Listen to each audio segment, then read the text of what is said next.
我72歲，有心臟病，依家食抗血小板嘅西藥。最近做咗搭橋手術，可唔可以食黑木耳煲瘦肉呢？仲有啲咩要注意㗎？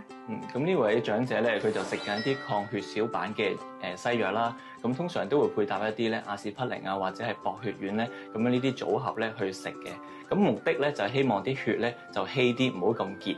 如果有血塊凝固咗咧喺心臟裏邊嗰啲支架度咧，咁就有機會心臟病啊、心肌梗塞啊，甚至乎如果喺個腦裏邊咧有一啲中風嘅風險嘅。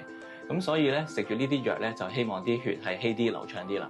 不過咧，如果食得多咧，或者時間長咧，可能會增加咗出血嘅風險嘅。咁所以咧，醫生都會一路跟進住咧佢食藥嘅情況嘅。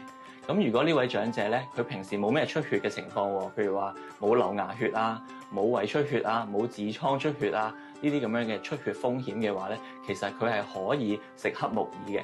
咁一個禮拜食幾多次啊？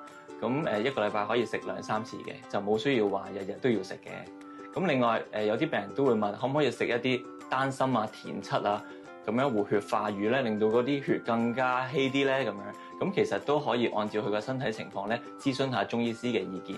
一般嘅情況下咧係可以食嘅，因為咧啲血咧就唔會話食咗一日抗血小板藥咧就稀咗嘅。佢每一日咧嗰個黏稠度都係喺度嘅，咁所以咧都係可以咁樣諮詢中醫師嘅意見啦。